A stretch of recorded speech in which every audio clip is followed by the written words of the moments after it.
நம்ம Ashwin sweets and snacks export பண்றதுக்கு 7373041434 மற்றும் www.ashwinsweets.com கான்டாக்ட் பண்ணுங்க.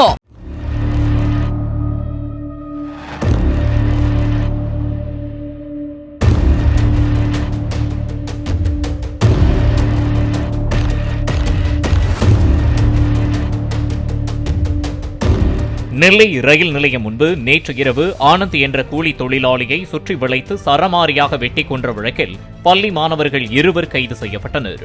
மேலும் இசக்கிராஜா என்ற மற்றொரு இளைஞரையும் போலீசார் தேடி வருகின்றனர். கடந்த சில தினங்களுக்கு முன்பு 2 சக்கர வாகனங்கள் நேருக்கு நேர் மோதிக்கொண்டது தொடர்பாக ஆனந்திற்கும் இசக்கிராஜாவிற்கும் இடையே நடந்த தகராறு காரணமாக முன்விரோதம் ஏற்பட்டு கொலை நடந்திருப்பது விசாரணையில் தெரியவந்துள்ளது. நம்ம Ashwin sweets and snacks export பண்றதுக்கு 7373041434 மற்றும் www.ashwinsweets.com கான்டாக்ட் பண்ணுங்க. பிளே ஸ்டோர் மற்றும் ஆப் ஸ்டோரில் இருந்து பாலிமர் செயலியை QR கோடு மூலம் பதிவிறக்கம் செய்யுங்கள். செய்திகளை உடனுக்குடன் பெறுங்கள்.